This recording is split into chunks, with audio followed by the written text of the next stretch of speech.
Olá, pessoal, sejam muito bem-vindos a mais um episódio do Connect Lab Talks. Eu sou Renata Abreu, uma das fundadoras do Connect Lab, e quero reforçar que esse mês de maio estamos falando sobre conexão, que é um pilar estruturante para o Connect Lab.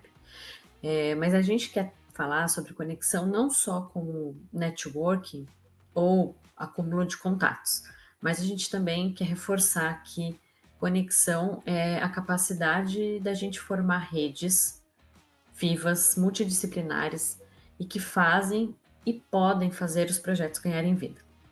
E por isso eu tenho a honra de convidar uma pessoa que eu admiro muito, que é o André Nunes, que atua na Betaí, que é uma consultoria portuguesa. A Betaí está no Brasil já há algum tempo e tem uma característica muito particular, porque é uma consultoria baseada em colaboração.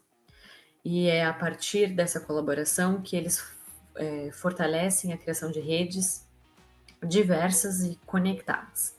O André, ele tem formação em comunicação, mas ele tem uma trajetória muito interessante, principalmente quando a gente fala de inovação e inovação aberta, o que exige colaboração. Ele liderou a construção de um dos maiores programas de inovação aberta no setor de energia, o programa Free Electrons. E, sem mais spoilers da nossa conversa, eu tenho a honra de convidar o André. Seja muito bem-vindo, André, à nossa conversa, ao nosso bate-papo. Olá, André, seja muito bem-vindo. Olá. É um prazer ter você aqui comigo.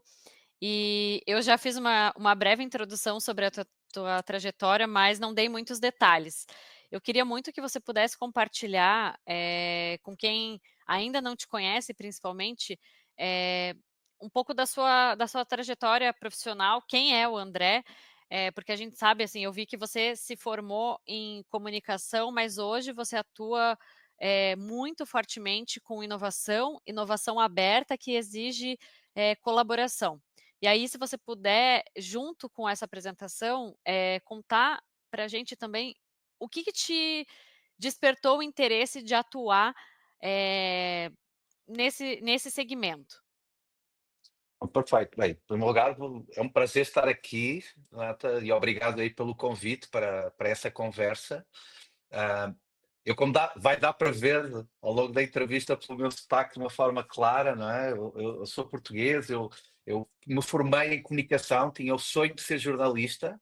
Uh, Queria apresentar o Jornal da Noite na TV, e cresci muito com essa vontade, então formei-me em comunicação, tive ainda alguma passagem pelo jornalismo, em agência, em rádio, em mídia impressa e a dado momento acabei passando para o lado da consultoria de comunicação. Tive mais de 12 anos em consultoria de comunicação, comecei como estagiário e terminei essa jornada como sócio de uma consultoria lá em Portugal.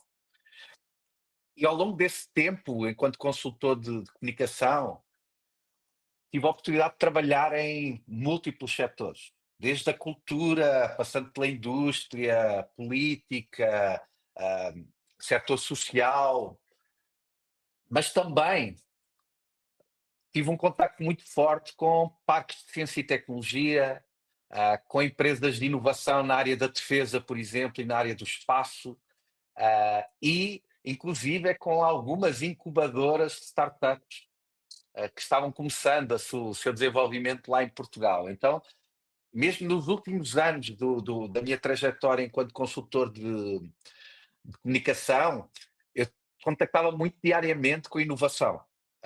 E tinha a responsabilidade de construir narrativas em cima desse esforço de inovação, de estar perto daquilo que essas empresas estavam fazendo e trazendo para o mercado, já com uma pegada bastante internacional, até porque Portugal tem muito também essa matriz de trabalhar com empresas inovadoras, mas sempre pensando global, tendo em conta que é um mercado bem pequeno.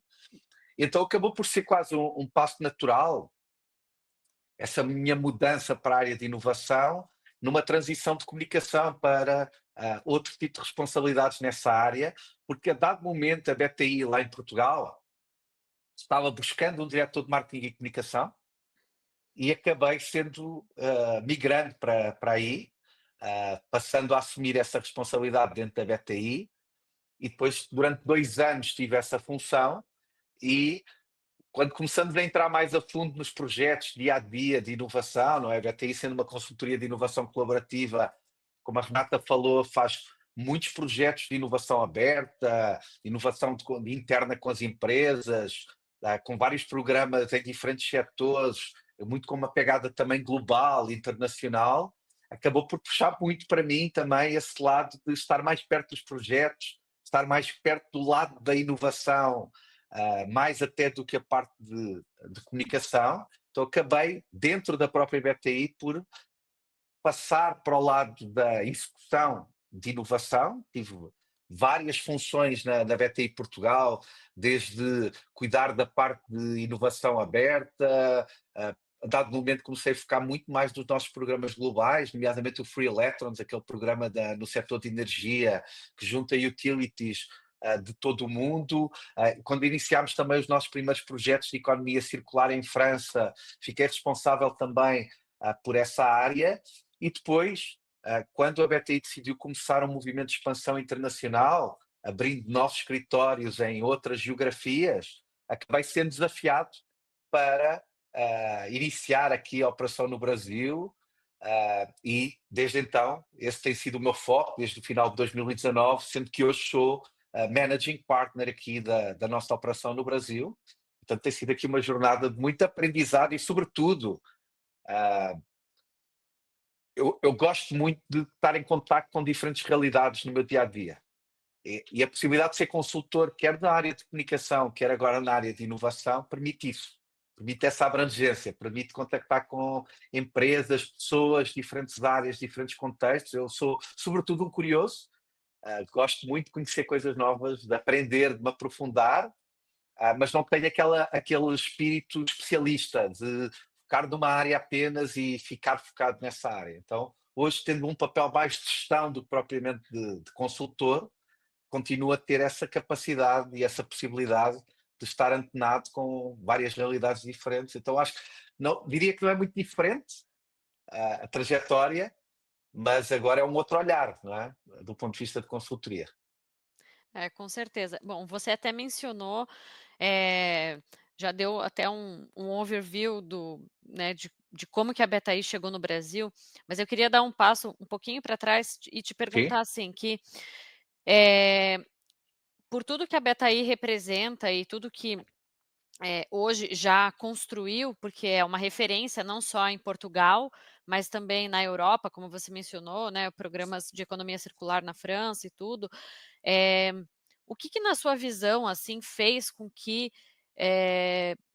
a BTI, enquanto instituição, ou as pessoas que fundaram a organização, tiveram de insight para criar justamente essa proposta de valor para o mercado? E eu vou além, né, na pergunta, como a BTI é focada em consultoria colaborativa, o que significa essa arte de colaborar dentro de um projeto de consultoria ou mesmo dentro de um projeto de consultoria para a inovação? Perfeito. Eu diria que o DNA da BTI, desde o começo, está muito orientado para despertar inovação por via da colaboração. Mesmo que no início nós não tivéssemos a assinatura inovação colaborativa, na verdade isso está desde a origem da BTI. E a BTI, sobretudo, teve uma trajetória que foi muito direcionada pela necessidade não da própria BTI, mas do ecossistema e dos ecossistemas em que a BTI se focou ao longo da sua jornada.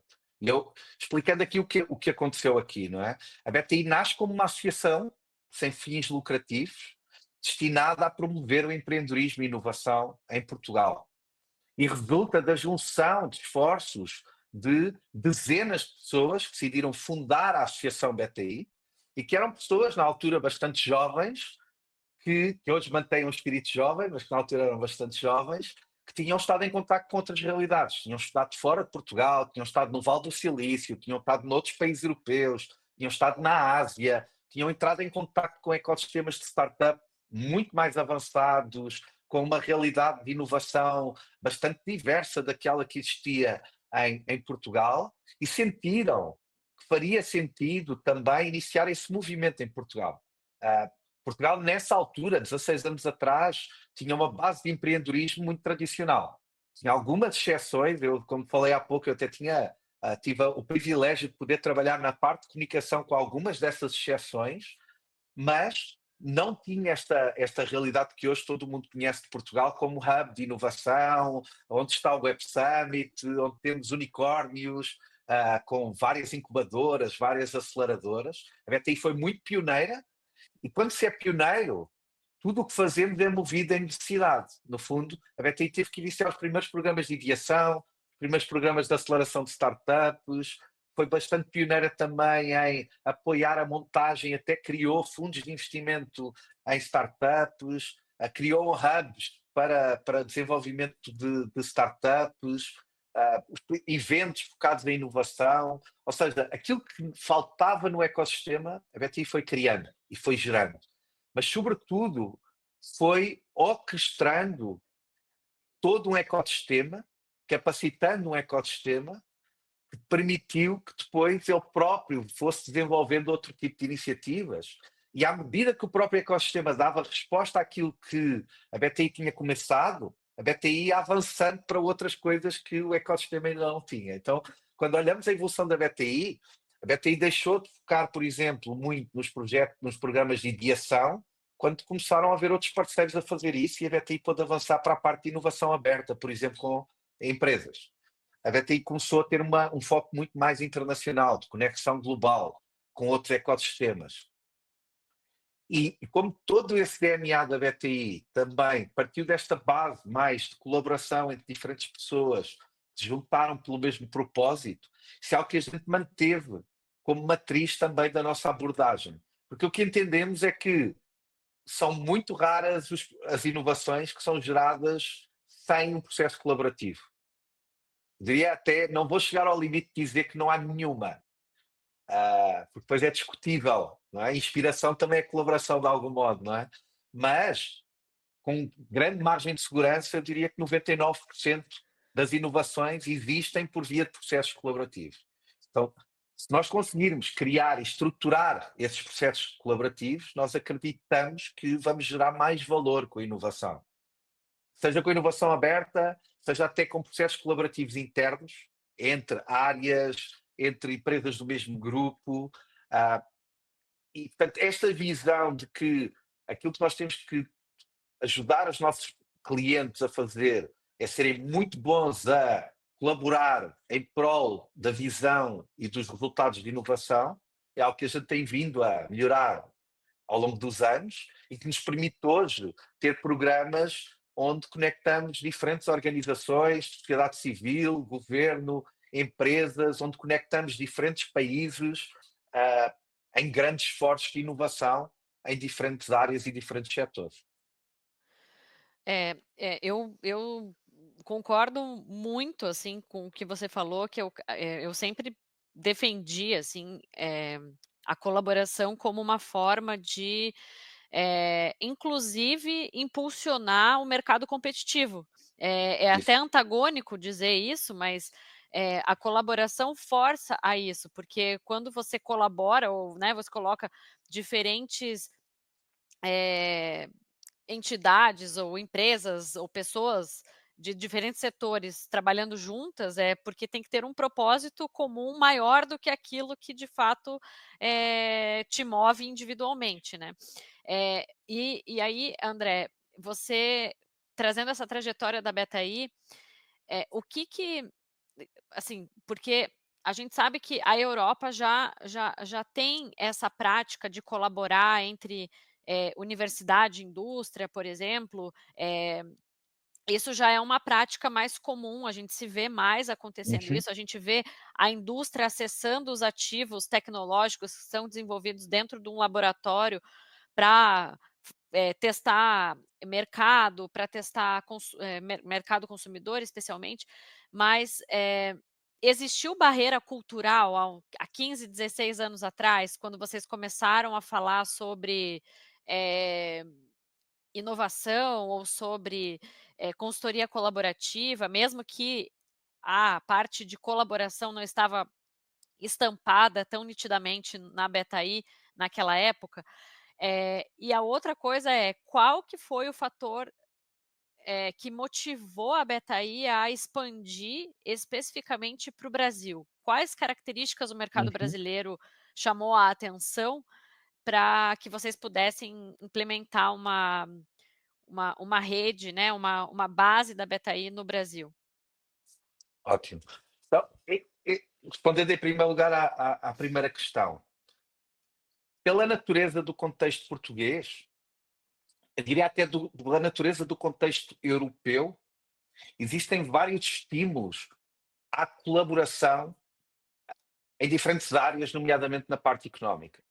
Quando entramos no contexto da União Europeia, existem vários programas, vários incentivos ah, para promover esse tipo de troca entre empresas. E a BTI, desde o início, esteve muito ligada também a redes europeias de startups, redes europeias de inovação, liderando inclusive já vários projetos europeus.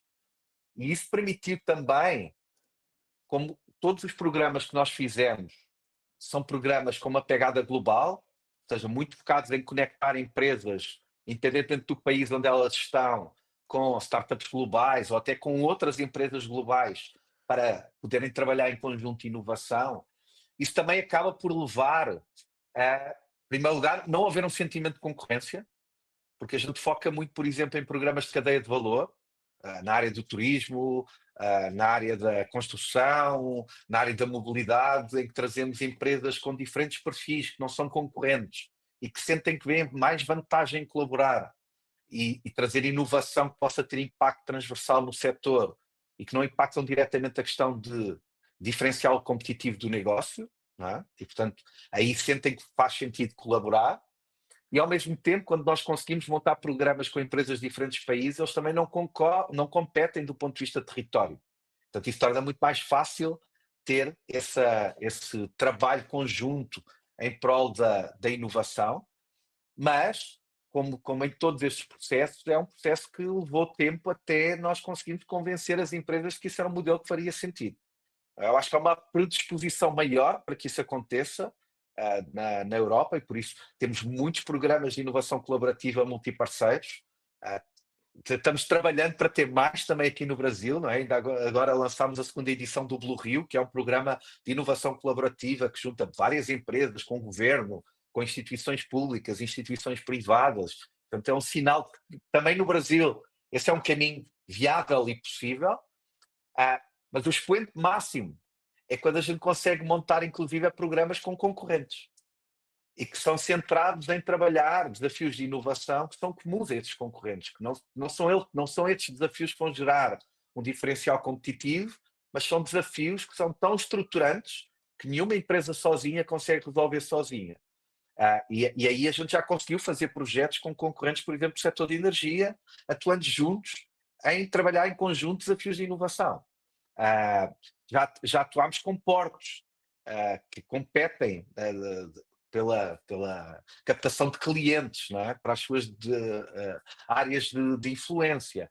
Porque aí, quando a gente começa a construir esta jornada de inovação colaborativa e as empresas começam a entrar nessa jornada de inovação colaborativa com mais tempo, olhando os resultados que isso vai trazendo também para o seu dia-a-dia operacional, elas começam a ver a vantagem também de olhar para outras possibilidades de inovação, mesmo com concorrentes. No Brasil, nós temos sentido essa abertura por parte das empresas, em algumas áreas, nomeadamente quando olhamos numa perspectiva de setor, na área de economia azul já conseguimos ter um programa bem relevante, estamos vendo outras possibilidades também noutros setores, mas o que eu sinto é que pela dimensão do mercado, por um lado, pelo facto de haver muitos sombreamentos do ponto de vista de concorrência. É um mercado muito competitivo, não é?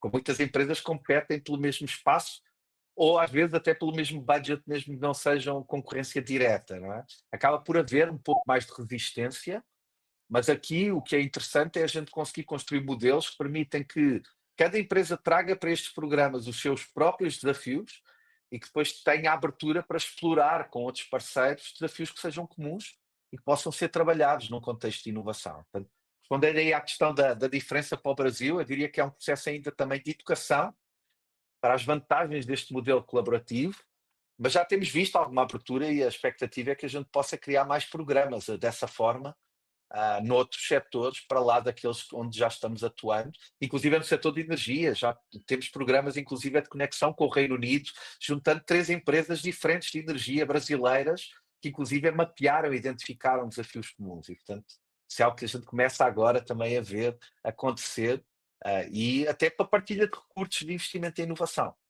para conseguir gerar mais resultados também e combinar recursos de inovação. A outra questão tem que ver com o porquê desta aposta no Brasil, não é? Já há muito tempo que a BTI tinha uma ligação ao Brasil, já quase desde o começo, nos primeiros programas de ideação, por exemplo, nós fizemos várias dinâmicas aqui no Brasil, mas eram ações bem mais pontuais. Sempre houve uma conexão, até com alguns parceiros de referência aqui no Brasil. ah, Várias startups brasileiras participaram de programas em Portugal, nos diferentes verticais.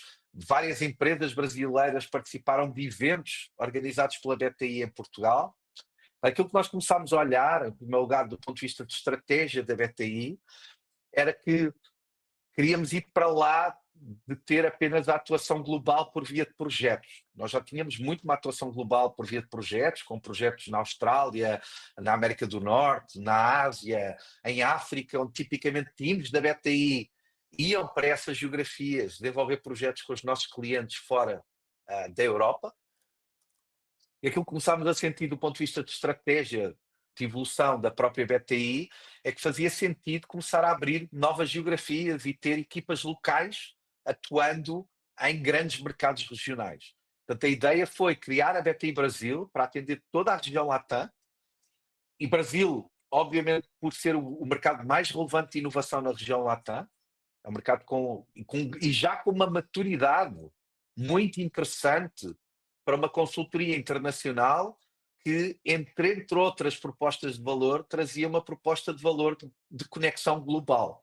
Nós sentimos que, com todo o trabalho base que foi feito por players locais aqui no Brasil, toda a evolução do ecossistema de startups e até do próprio ecossistema de inovação empresarial, já era um bom momento para nós começarmos a trazer também uma narrativa de conexão global para as empresas brasileiras e poder somar aquilo que já era o trabalho feito pelas consultorias brasileiras aqui neste mercado. E, portanto, acreditamos que foi o momento certo. Tivemos, obviamente, aqui um grande imprevisto, que foi a questão da pandemia. Nós arrancámos a nossa operação final de 2019, iniciámos os nossos primeiros projetos com a Ambev e a EDP no comecinho de 2020, e de repente veio a pandemia e tivemos que nos adaptar, todos nós, não é? A esse novo contexto. Tornou ainda mais desafiante o desafio de montar uma operação de um novo país, mas tem sido uma jornada muito boa, e a BTI hoje eu acho que já com propriedade faz parte do ecossistema brasileiro de inovação, está dando o seu contributo para o ecossistema brasileiro de inovação, e neste momento nós estamos numa fase de crescimento e continuando a crescer a nossa operação aqui no Brasil, e não só no Brasil, também nos Estados Unidos, na Europa, e olhando já também a outras possibilidades de expansão da BTI. Uau! Bom, até se vocês precisarem de conexão nos Estados Unidos, aqui estou eu, porque hoje eu estou morando nos Estados Unidos, não Não, consegui te perfeito. contar isso antes. Não, mas, vou deixar as brincadeiras à parte, assim, é realmente uma trajetória super inspiradora, e o que eu vejo é que, eh, como você mencionou, né, que quem trabalha com inovação dificilmente, vai conseguir fazer algo ou concretizar algo sem colaborar. Então, eh, Isso. a gente viu que, pelo menos eu que venho do setor de energia, a gente viu que existiu um momento, né, um barulho muito grande, assim, eh, falando de inovação, várias empresas criando seus próprios programas de inovação aberta e tal, e que foi assim um buzz, mas assim no final pouco se fez, de fato, que se concretizou, assim, ou pelo menos o que se concretizou, talvez tenha sido da porta para dentro e acaba que o mercado não pôde usufruir dos resultados ou aprender com esses resultados e tudo mais. Mas eu vejo que houve, do ponto positivo de todo esse movimento, é que as pessoas em si, porque a gente está falando não só de empresas, né? Claro. Dentro das empresas a gente fala de pessoas, e são as pessoas que fazem as coisas acontecer. E as pessoas acabaram aprendendo a colaborar em prol de algo necessário.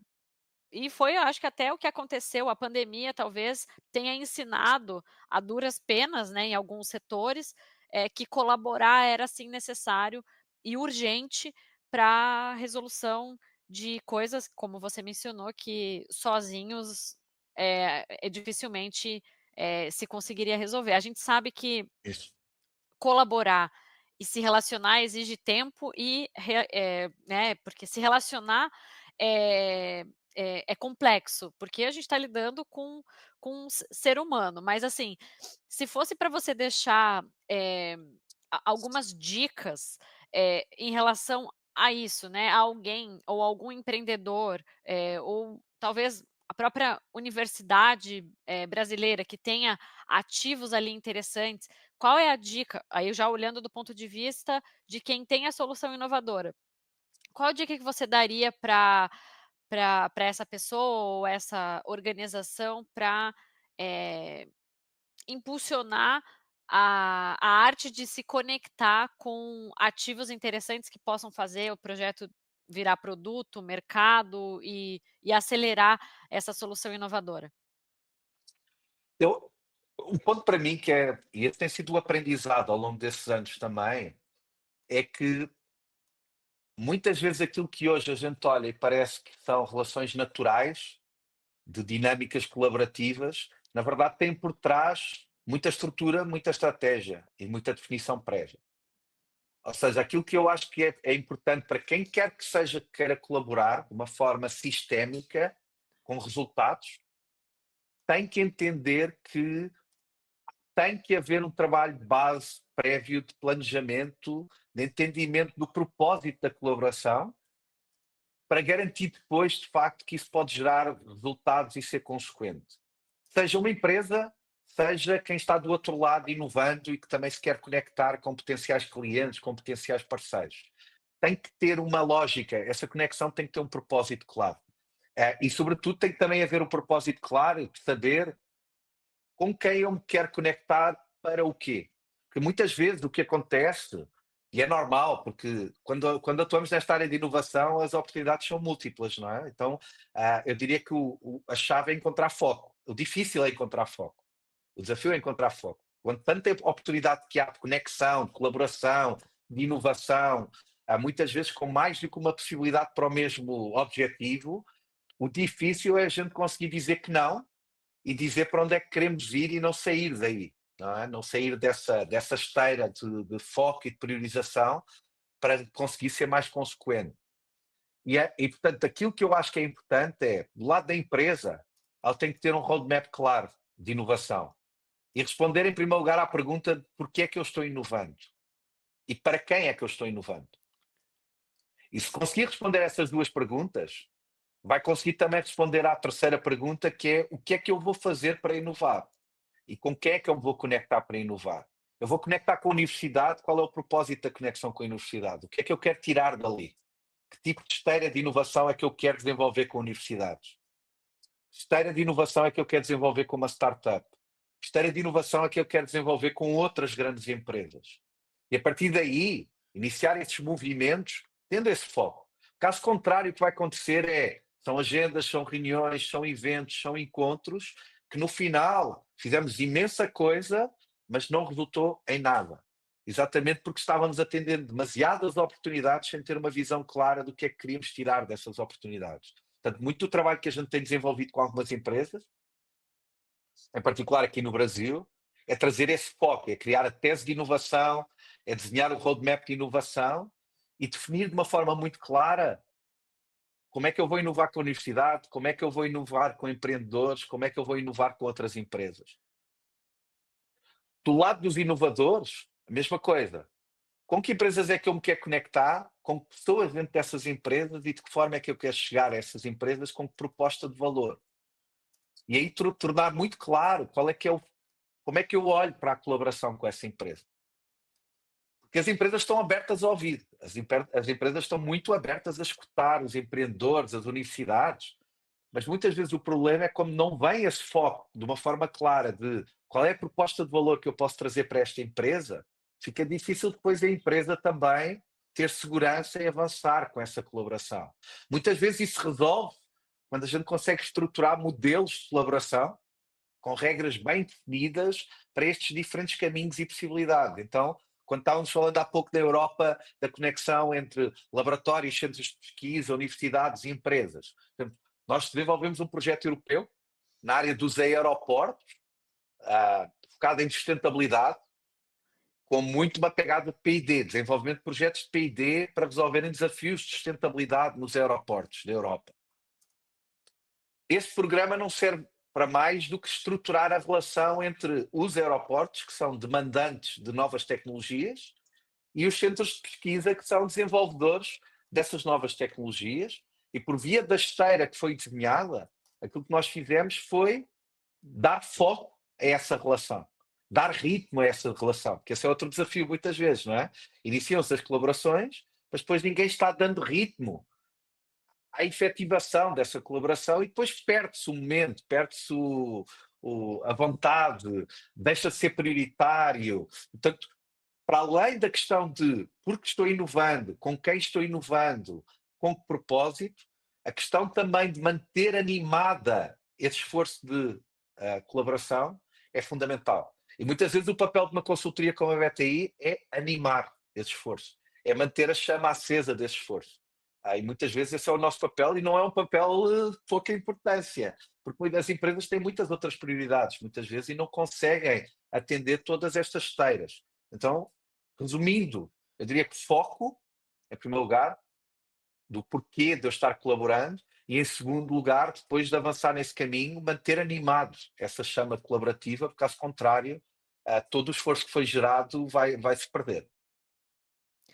Legal. A gente já está indo para Isso, sim. o fim, mas você trazendo todos esses pontos me chamou a atenção de um único tópico nesse processo de colaboração, nesse processo de aprendizagem, né, de colaboração, que é a questão da confiança. Uhum. Como que, vocês, como animadores ou facilitadores do processo de colaboração e inovação, trabalham com também o desenvolvimento da confiança? Porque para a gente poder colaborar, a gente precisa também Uhum. confiar, a compartilhar, inclusive, às vezes, coisas que não estão tão formatadas assim, principalmente quando a gente está num processo de inovação. Como que vocês lidam com isso, no dia a dia, né, nessas interações? Uma ótima pergunta, Renata.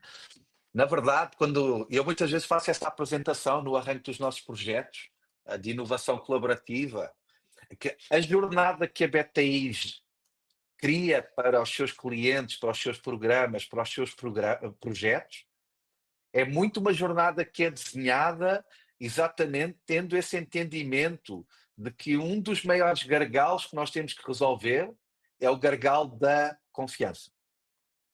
E que a jornada de inovação tem que ir aumentando a confiança através de um funil que é, na prática, um funil de passar da incerteza à certeza. Porque é isso que vai gerar depois lá na frente a capacidade de confiar na nova solução, naquilo que ela pode trazer para a empresa, ou, quando falamos de processos de inovação, naquele novo processo. E, portanto, todo o desenho dos nossos programas tem uma série de dinâmicas que vão acontecendo ao longo do programa para, por um lado, aumentar o grau de conhecimento mútuo entre as partes que estão envolvidas na dinâmica colaborativa. É importante, para haver confiança tem que haver conhecimento, tem que haver transparência, É? As empresas têm que se apresentar umas às outras, têm que se apresentar às startups, têm que partilhar as suas dores de uma forma mais aprofundada e o contrário também, não é? As startups, os inovadores, sejam eles startups, sejam eles centros de pesquisa, universidades, têm que trazer a sua realidade, como é que estão atuando com a inovação, que tipo de projetos é que já desenvolveram, quais foram os seus cases, e a partir deste processo de descoberta mútuo, nós começamos a aumentar o grau de confiança de uma parte e de outra na capacidade que poderá existir de gerar inovação em conjunto. Não é? E a partir daí começamos a entrar em dinâmicas de trabalho, em dinâmicas colaborativas, sobretudo para que aquilo que vai ser gerado seja algo que é parte de uma visão comum. Esse é um ponto aqui muito importante. Nós já vimos vários programas de inovação aberta falharem, porque, na verdade, aquilo que está acontecendo é quase uma lógica de procurement. É quase como se estivesse sendo lançado um RFP, em que a empresa diz: eu quero uma solução desta forma, e, portanto, eu quero que uma startup me apresente uma solução que atenda a estes requisitos e que desenvolva o projeto da forma como eu defini, sem qualquer margem para que a startup possa trazer a sua visão do que é que deve ser feito e de que forma. Isso não acontece nos programas da BT. Todos os projetos são codesenhados.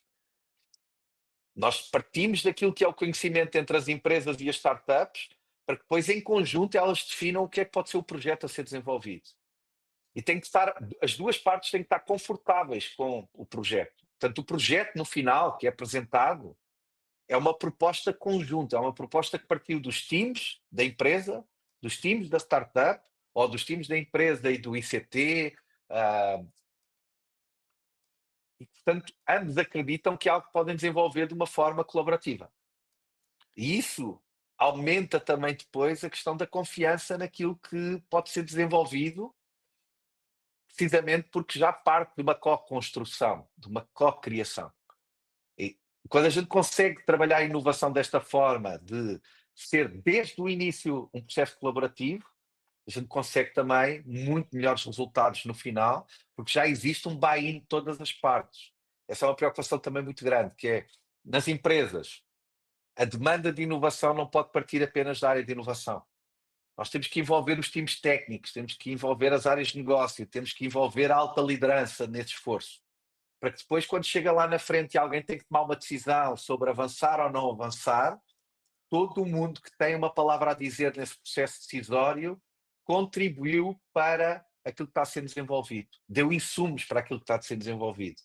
Porque, na verdade, aí nós transformamos o processo de inovação num processo altamente participado dentro das empresas, verdadeiramente colaborativo, e que depois vai desbloquear as várias etapas do processo lá na frente, não é?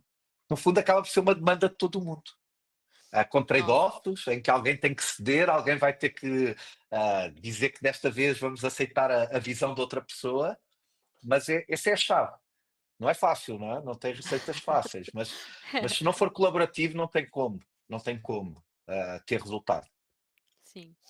Bom, André, obrigada, assim, eu com certeza, assim, esse bate-papo, vai inspirar muita gente, eu acho que vai até, motivar muita gente a levantar da cadeira e bater, assim, na porta do lado e falar: "Vamos junto, né, vamos colaborar", seja dentro do ambiente corporativo mesmo, um colega de trabalho, com o chefe, entre diretores ou entre setores, né, então, é para isso que a gente quer falar sobre isso, às vezes até tocar na ferida, porque se relacionar, parece uma tarefa fácil, mas não é, né, porque você até coloca ali alguns tópicos que é desenvolver confiança, a gente precisa se manter motivado, a gente tem que ter Uhum. propósito, porque se conectar por se conectar é até o que a gente escreveu, ontem ou essa semana que a gente lançou um texto falando sobre não é apenas colecionar contatos ou cartões de visita, né, Ah, então,